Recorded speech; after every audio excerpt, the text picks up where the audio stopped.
Friends నమస్తే friends, ఇవాళ మన వంటింట్లో చూపించే రెసిపీ ఏంటంటే, మన ఇంట్లో అప్పుడప్పుడు కొంచెమైనా సరే ఇడ్లీ పిండి మిగులుతూ ఉంటుంది కదండి. ఇవాళ ఆ ఇడ్లీ పిండితో చిన్న చిన్న పునుగులు వేసి చూపించబోతున్నానండి. ఈ పునుగులు చాలా రుచిగా ఉంటాయండి. జస్ట్ 10 నిమిషాల్లో తయారు చేసుకోవచ్చండి ఈ పునుగుల్ని. పైన క్రిస్పీగా లోపల మెత్తగా ఉంటాయండి.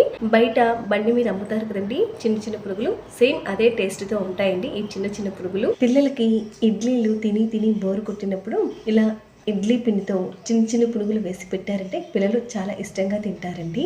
పునుగులు ఎన్ని తిన్నా సరే బోరు కొట్టదండి, అంత టేస్టీగా ఉంటాయండి ఈ పునుగులు.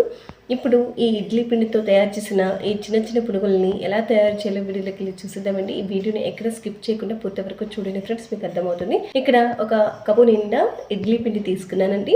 ఈ ఇడ్లీ పిండిని ఒక బౌల్లోకి అయితే వేసేసుకోవాలండి. ఇలా వేసుకున్న తర్వాత దీంట్లోకి 1 కప్పు వరకు మైదా పిండి వేసుకోవాలి. మీరు మైదా పిండి ప్లేస్లో గోధుమ పిండి అయినా వేసుకోవచ్చు. అలాగే 1/2 కప్పు వరకు బియ్యం పిండి వేసుకోవాలండి. అలాగే దీంట్లోకి తగినంత సాల్ట్ వేసుకోవాలండి. ఇదిగోండి చిటికెడు కన్నా కొంచెం తక్కువగా వంట సోడా వేసుకోవాలండి. వంట సోడా ఎక్కువ వేసుకున్నారంటే పునుగులు అనేవి నూనె పీల్చేస్తాయండి, అందుకని కొంచెంగానే వేసుకోవాలి. ఇప్పుడు ఈ పిండిని మొత్తం ఒకసారి కలిపేసేసుకోవాలండి. ఇలా పిండిని కలుపుకున్న తర్వాత పిండి గట్టిగా ఉంటే కొంచెంగా నీరు పోసేసుకుంటూ ఈ పిండిని మరీ పల్చగా కాకుండా మరీ గట్టిగా కాకుండా మధ్యస్థంగా కలుపుకోవాలండి. ఇదిగోండి ఈ వీడియోలో చూపిస్తున్నట్లుగా కలుపుకోవాలి. చూసారా ఫ్రెండ్స్, ఈ విధంగా కలుపుకుంటే సరిపోతుంది.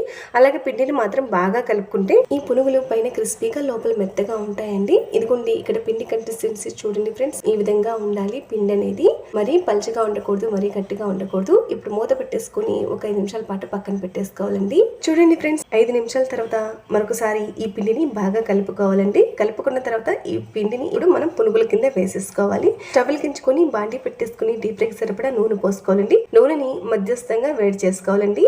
ఈ లోపల నెయ్యిని ఒకసారి తడి చేసేసుకొని మనం కలుపుకున్న ఈ పిండిని కొంచెంగా తీసేసుకోవాలండి. ఇప్పుడు మనం తీసుకున్న పిండిని ఇలా వేళ్ల దగ్గర చివరిలోకి తీసుకోవాలండి. కొన్ని నెమ్మదిగా నూనెలోకి చిన్న చిన్న పునుగుల కింద వేసేసుకోవాలండి.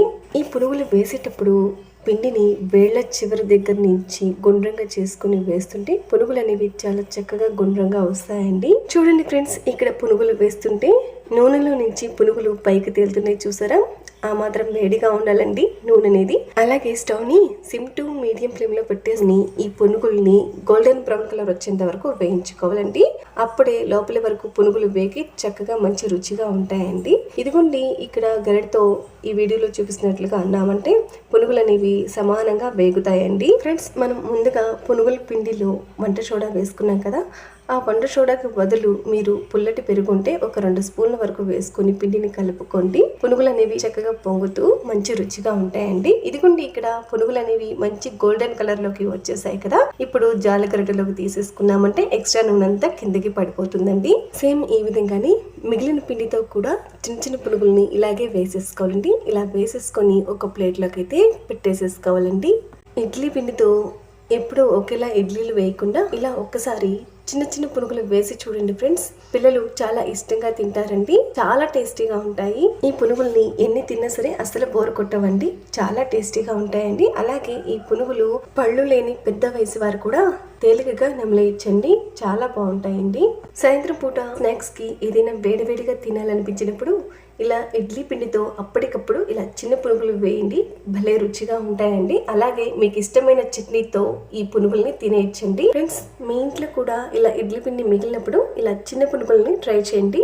అలాగే టేస్ట్ చేయండి, ఎలా కుదిరిందో కమెంట్ చేయండి ఫ్రెండ్స్. అలాగే రెసిపీ నచ్చినట్లయితే లైక్ చేయండి, మీ ఫ్రెండ్స్ కి బంధువులకి షేర్ చేయండి. మరిన్ని టేస్టీ అండ్ సింపుల్ రెసిపీస్ కోసం నా ఛానల్ని తప్పకుండా సబ్స్క్రైబ్ చేసుకోండి ఫ్రెండ్స్.